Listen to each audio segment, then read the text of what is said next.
Yes, what is going on, guys? Welcome back to another lesson. This lesson is about how to differentiate reversal from retracement or retracement from reversal. How do you know if the bias is about to shift and we become bearish? How do you know if the bias is about to shift and we become bullish? You know, how do you know when a trend is now invalid? How do you know when a trend is invalidated? Okay, so I'm on the Nasdaq chart right now. Okay, let me just pull up. Okay, so let's do it on US 30, but I've got my analysis on here, so I don't want to use this chart. Let me just do another US 30. Okay, let's do, I don't know, currency.com, whatever. Okay, cool. We'll do it on US 30, yeah? Oh my days, guys, look, I just found my old charts. Look at how my old charts used to look. Wow. Oh my days. We've come a long way. Yo, we've come a long way. What? Look how I used to trade, guys. This is what I'm trying to say to you guys. Look, we've come a long way, man. You guys don't have to go through what I used to go through. Look at this. If price closes above here, then buy. Look, I was buying here and price hit my stop loss. Oh my days. Look at how dead my charts even used to. See, look, I used to trade support and resistance, guys. I was waiting for it to come back here and then I would buy it from here, but then look. Wow, sorry, we're going on a tangent, we have to. Look at this. Oh my days. And I remember I would make I'll make the blue boxes the main key levels, and I'll make the grey ones the minor areas, the minor key levels. Wow. We've come a long way, I can't lie. Anyways, cool. Let me delete this chart now. Let's go on a weekly time frame. Let me not get distracted, okay? So this topic is about retracement from reversal. How do you identify if the bias is shifting? Okay, so let me scroll down to the lower time frame. Let's go to the H4 time frame. Okay, no, let's go to the hourly time frame. Let's go to the hourly time frame, and let's see something like. Okay, let's see something like this. Okay, lovely. Okay, let's see something like this now. Okay, if price was all the way up here. Okay, if price was all the way up here and price came down and I'm in sales now, and now all of a sudden, okay, and now all of a sudden I'm seeing price consolidate here / retrace, okay, for the space of about 1 hour, 2 hours, 3 hours, 4 hours, 5 hours, 6 hours, 7 hours, 8 hours, 9 hours, 10 hours, 11 hours, 12 hours before it makes a move. This over here on the lower time frame, if I go to the 5-minute time frame, would be considered a what? Would be considered a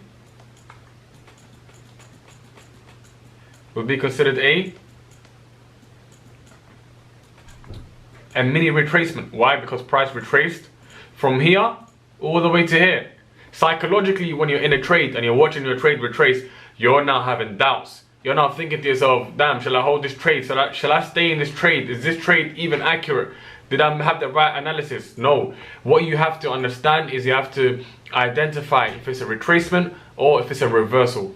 A retracement is simply a pullback that does not break structure. Okay? A retracement is simply a pullback that does not break structure.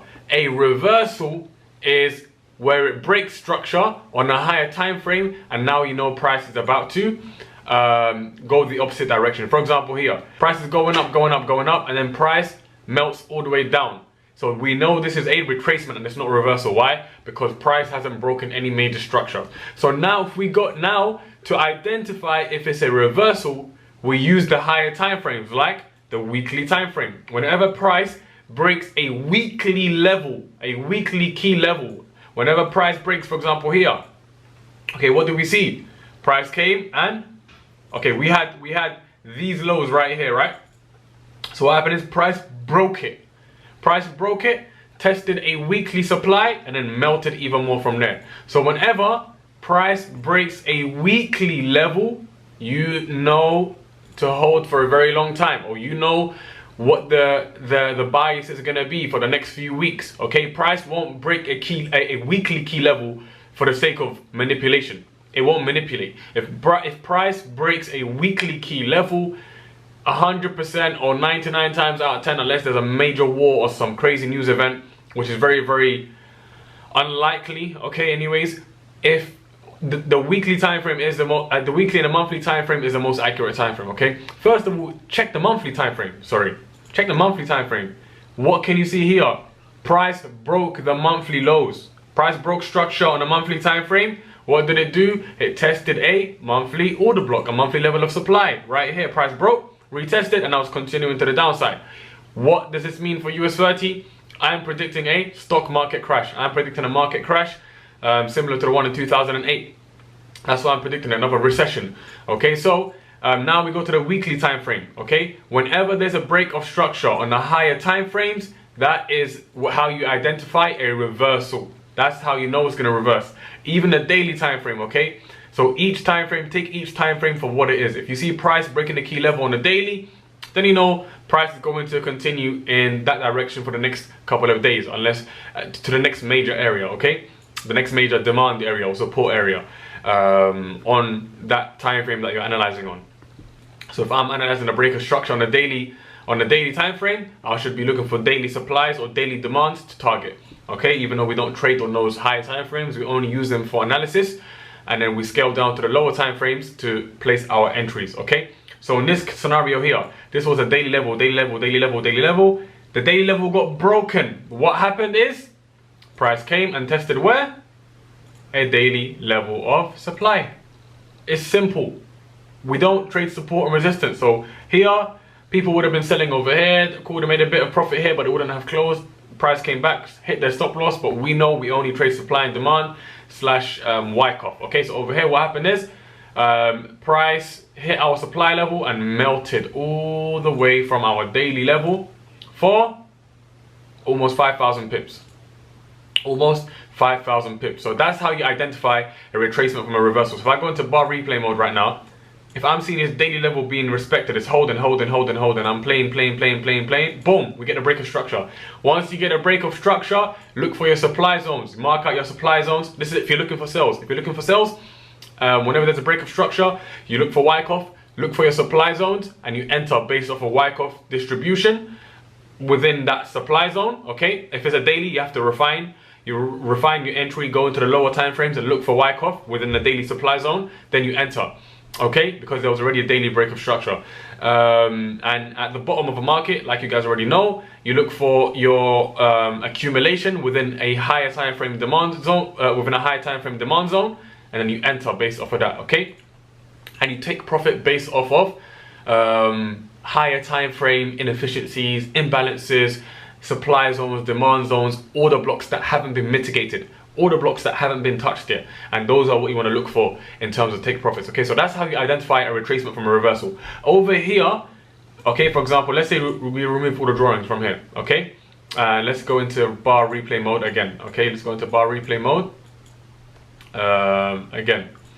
So over here, if I'm playing the market, okay, I already know these are my levels right here. Boom. Okay, I've got this level right here. Let's bring up a bit more. Okay, boom, I'm playing the market, I'm playing the market, playing the market.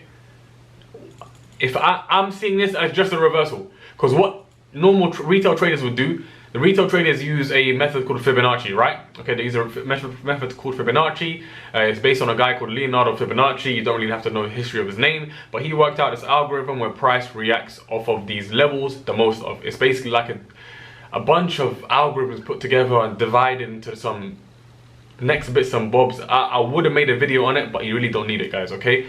Because it's retail concepts. So they basically draw it from the top to the bottom, and they have a bunch of these percentages. Usually the 38% won't get respected, the 50% won't get respected. Usually within these areas here, the 78.6% gets respected and the 61.8% gets respected. Okay, meaning what? Price will either come to one of these areas and it will reverse from one of these areas. Usually these areas are aligned with supply and demand zones, which is why we don't, as smart money concept traders, we don't really use Fibonacci unless we're using it for an imbalance to calculate the 50% of an imbalance or the full 100% of an imbalance or the touch of an imbalance. However, in this scenario right here, the 78.6% and 61.8% Fibonacci levels align with what? Align with this supply zone right here, which is why we don't need to use it, because we can see it by eye and once you're trained enough at the market, guys, I can see all of this by eye. I don't need to look at it. Without the Fibonacci right now, I can tell you this is going to hit the 78.6% and it's going to reverse. Why? Because I've been doing this for a very long time, every single day. Okay, boom, let's see what happens. Boom, price comes in, and what does it do? It's either going to reject the 78.6%, or it's going to reject between. Price can either come between the 61.8% Fibonacci level or the 78.6% Fibonacci level. Why? Because I can just see it by eye. I used to trade this all the time. Okay, so boom, what happens is, here, what did I say? Price comes to 50% between the 61.8 or the 78.6 Fibonacci level. Okay, which aligns with what? It aligns with this supply zone right here. Okay, I know it didn't align with the top supply zone. Why did it align with this one here? Simply because price was wicking. When price wicks, what does it show? It's a sign of weakness. Okay, so price came here, it was wicking, but we got this full body close below the wicks, which is a change of character. So we know price is going to pull back into this region most likely and fall and sell off from here. Why did it not sell off from the above supply zone? Because it was already mitigated. Can you see it wicked into it already? It already wicked into our supply zone. The following candle already wicked in, which is why this was an unrespected area of supply that we took the trade off of. Okay, that we would have taken a trade off of. So anyways, the topic is about how do I know this is just a reversal? How do I know this is just a retracement and not a reversal? Okay, the reason why I know is because of these wicks right here. Guys, the wicks don't lie. I've got a, I don't know if you guys have seen the merch. The wicks don't lie. So over here, 1 wick, 2 wick, 3 wick, 4 wick, 5 wick. And this is on the daily time frame. Whenever you're seeing wicks on the higher time frame, it's showing you guys, hey, I'm tired. I want to go the opposite direction. Sorry, I'm out of breath. Price is showing us I'm out of breath, man. I need to relax a little bit. Let me go the opposite direction for a little bit. And then when I'm re-energized, I'll come back. Okay? So I know it's a retracement simply because of the wicks. The wicks, and why? Price hasn't broke structure here. That's the main reason why. Okay, above the wicks, more important than the wicks is structure. You have to understand structure. Price did not break these structural lows just yet. It wicked below it. It was not a break. You can't tell me it's a break. You cannot tell me it's a break. I want to see a body of a candle close below the structure. Price didn't close below the structure. It was wicking. Came to our supply zone, our unmitigated supply zone, and then it sold off of there. That is how I know it is not a reversal. The moment I understand it's a reversal is when I get a body close below these lows. Okay, now we're in for a reversal now. Now price has ended its bullish momentum, and now we are waiting for the bearish momentum to come into the market. Why? Because price broke structural lows on the higher time frame. Now this doesn't mean that there won't be any bullish movement. Of course there will be bullish movement on the lower time frames, but from the higher time frame analysis we can expect there to be a shift in US 30, a bearish shift. Okay, so also this, I can already see this by eye. This is the take profit target. This is the golden zone for Fibonacci traders. This, I can see this is the 27 extension getting hit, or the 61.8. okay, boom. Okay, that's on a daily time frame, so I will draw it from the last swing high, so that'll be from the swing high here. As you can see, what happens? The 27 extension gets hit perfectly.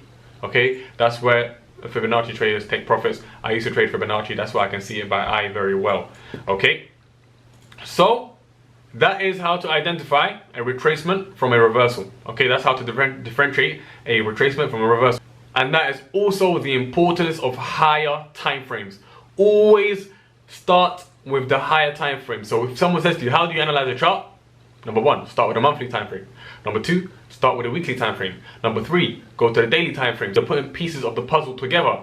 Then you go to the 4 hour, then you go to the 1 hour, then you go to the 30 minute, 25 minute, the 20 minute, the 8 minute, the 10 minute, the 5 minute, the 2 minute, the 1 minute. And then you find the best place to catch your entry. Okay, and that was it for this lesson. I'll catch you guys in the next lesson.